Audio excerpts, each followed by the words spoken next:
Isang pagtitipon para sa mga kabataang Pilipino ang isinagawa sa Winnipeg noong weekend upang makatulong sa kanilang leadership skills. Silipin natin ang Kapwa Summit 2025 ng grupong Glocal sa report na ito.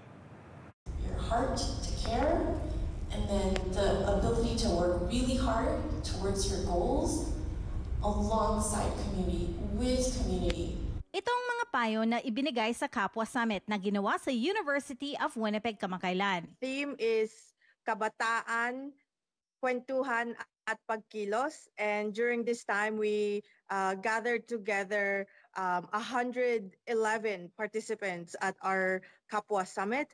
Higit 100 kabataan at young adults edad 15 hanggang 30 ang dumalo sa Libreng Summit na pinangunahan ng grupong Glocal, isang foundation na nagbibigay grants sa mga kabataan na gustong bumuo ng mga proyektong makakabuti sa lipunan. Works with youth to create civic engagement all across Canada. Sa summit, nagkaroon ng mga Filipino cultural workshops at isang open mic talent show.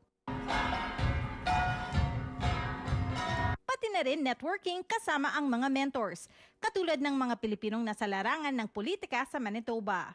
Yeah, so we had Honorable Minister Malaya Marcelino attending our summit. She is the Minister for Labor and Immigration and really a champion for Filipino excellence. Ang layunin ng summit, magbigay inspirasyon sa mga kabataang Filipino upang matuklasan ang kanilang kakayahan bilang mga leader sa komunidad sa Canada sa hinaharap.